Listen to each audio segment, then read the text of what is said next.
was 2 years ago. I think Carson had 40 in here, and very proud of this group. We actually showed our team nothing from Michigan State, not one clip.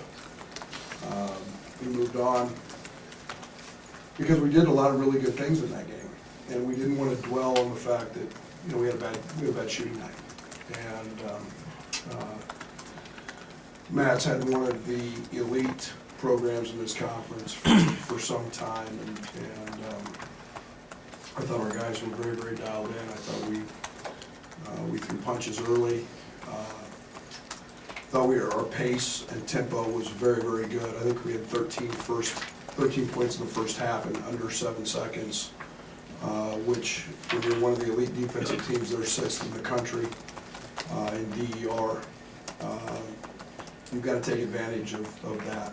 And then second chance opportunities were a big piece of this. Allen's rebounding and opportunities to get us easy baskets. Kipper got an easy basket because of it.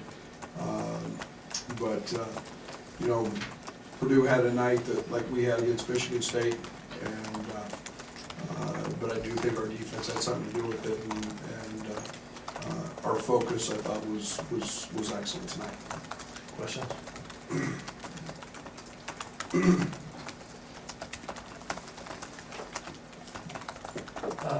Through 18 league games, it's the home team's like 15-3 in this league, and you can see teams go from your night, the other night to tonight. What is it exactly that makes it so difficult to play on the road in this league? How many fans were here tonight? It's if I could figure it out, I'd write the book. I think games in this league this league's unparalleled. There's no league even close in terms of attendance, in terms of the attention that games draw. There's a different feel, a different vibe, and when you're at home, there's comfort, and that's part of it. But it's not just this year. I think it's pretty much every year. It's really, really hard to win on the road, no matter what the team's record is and how they play. And it's you don't dwell on the losses too much, and you move on to the next, because you sure as heck don't want one to turn into 2, and then 2 become 4, and then all of a sudden you're reeling. And yeah, it's a weird phenomenon. But we got a guard like that. And I felt great about to be honest, our defense, other than 3 minutes and 50 seconds at Michigan State.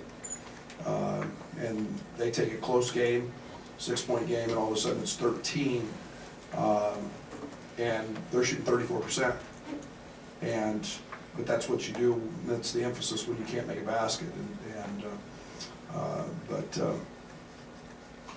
Hopefully we can remedy and not have 3 for 28 from the 3-point line nights. Coach Trent had double-digit shot attempts for only the second time all year. Was that a point of emphasis this game? Or? Yes. It's a point of emphasis. We had a lot of conversations with Trent. Trent's playing the game the right way, and yet he's a very, very good shooter, and turned down 2 or 3 that he's got to take. And Trent's unique in transition. He can pull up and make threes in transition. We don't want to take that away from him. Some people might think that's a bad shot. For him, it's a really good shot. So yeah, we need Trent's punch. Marley in the back. What did Allen provide for the team today as far as being that spark and maybe just bringing everybody else up with him? Well, his motor and his energy that he creates coming off the bench is phenomenal. And I looked down and he played 19 minutes, and I'm like, my goodness, what? I need him 25 to 30 minutes. But I felt like he played that way, and he plays so hard.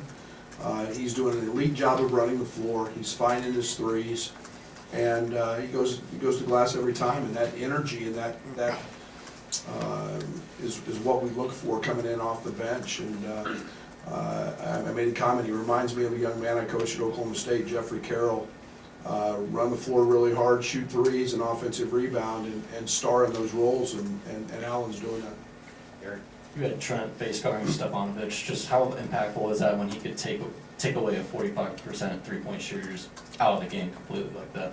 Well, I mean, he's an elite shooter. He's one of the premier shooters, not only in this conference, but in the country, and we just want to stay on his hip. And if he shot, you know, he's got such a quick trigger. I mean, his release is impeccable. It's one of the best I've seen, and the quickest. And yet, they run so many pin downs, dribble handoffs for him.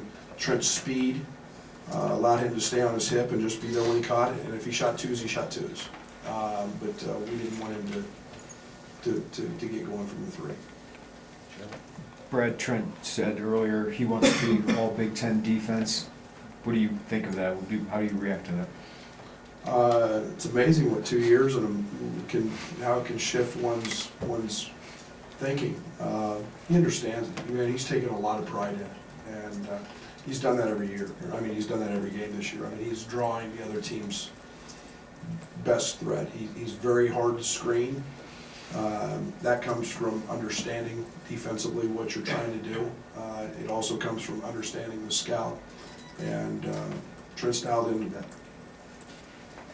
How much did maybe forcing Purdue into tough looks in the first 4 minutes maybe set the tone defensively for what turned out to be the rest of the game? Yeah, I don't know exactly what the scoring drought was to open the game. I know our fans were standing for a little bit at the first media anyway. Sure, you don't want somebody to jump out and get going. And you know, they started a very, very big lineup, and you know, I thought DeMonte's job on Nogel early was impactful. They tried to go inside, which we thought they would, with Harms coming off a big game and Williams both coming off big games. But yeah, it impacts the game, and I thought we were able to take advantage of that, especially in transition.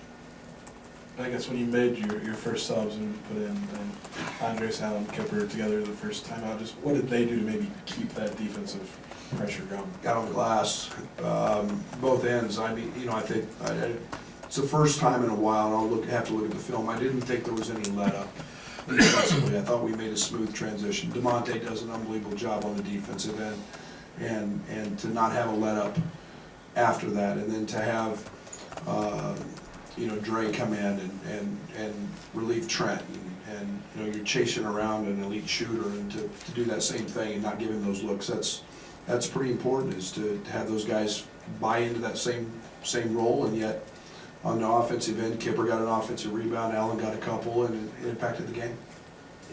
Right, I think Kofi was 2 of 10 at Michigan State, 6 of 10 tonight. How would you just gauge his response to a tough road game? Pretty good. Everybody has them. I don't worry. Offense is fleeting. It comes and goes, and you know, I was more disheartened with Kofi in the Michigan State game just because of the lack of physicality, and he hasn't been doing that in a long time. And but tonight he was much more dialed in and much more in tune on the defensive end, and that helps him on the offensive end. And then he ran. He got some easy baskets. I think we talk about Io's offense a lot, and what do you see on the defensive end from him that is really impactful and on a night-to-night basis? Yeah, he's got length, he's got great anticipation, he's got very quick hands. You know, tonight, and again, the Hunter kid is a guy that's been elite shooting the basketball, and you know, when you're chasing Hunter and you're chasing Stefanovic off screens all night, it takes a lot of energy to do that, and that's what becoming a two-way player is all about. It's maximizing your talent on both ends of the court, and Iowa's doing that. Brad, they had a run there where they got it back to 9 points, kind of midway through the second half, and you guys stopped that run, and haven't always seen that run get stopped, you know, in the season. What was the key to that, and how big of a growing point is that for you guys? Well, we're going to make it one. I think it's important that we did it with the defensive side. You know, it wasn't, you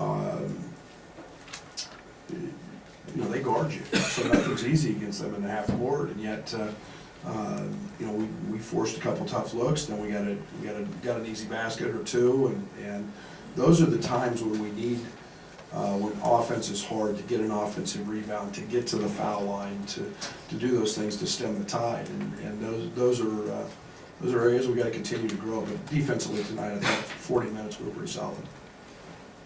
Coach, next time you're up 20 at home, do you have a song in mind you'd like to play? It seemed like you enjoyed Country Roads. Yeah, I was just, you know, I mean, if Mike Eads was here, the old official we had the other night at Michigan State, who gave me a technical, I thought that's what our marketing department was playing that for, because he's from West Virginia. He made sure he let me know he was from West Virginia for whatever reason. But, and actually, our gal that handles marketing is from West Virginia and worked for Hugs, so I figured that was her way of, I don't know, being funny or whatever. But yeah, it is what it is. Coach, Trent indicated that Allen's got that motor every day at practice. Did he come to Champaign with that motor? Is that how he's earned his playing time, by kind of turning that motor on, or is that? Yeah, he doesn't know anything any different. Allen's growth, and it's one of those things, you've got to learn how to play. You've got to go through some adversity to really be able to get to the next level.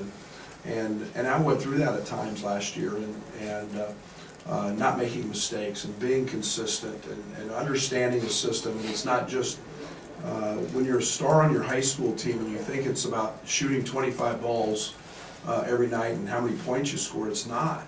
And Al's capable of that, but his energy and his motor has always been phenomenal. It's just the other things that he's grown into, and now we start to see that with confidence. And most importantly, I've got tremendous confidence in him that he's going to impact the game, not just on the offensive end, but at the defensive end as well. Thank you, guys. Thanks, Brian.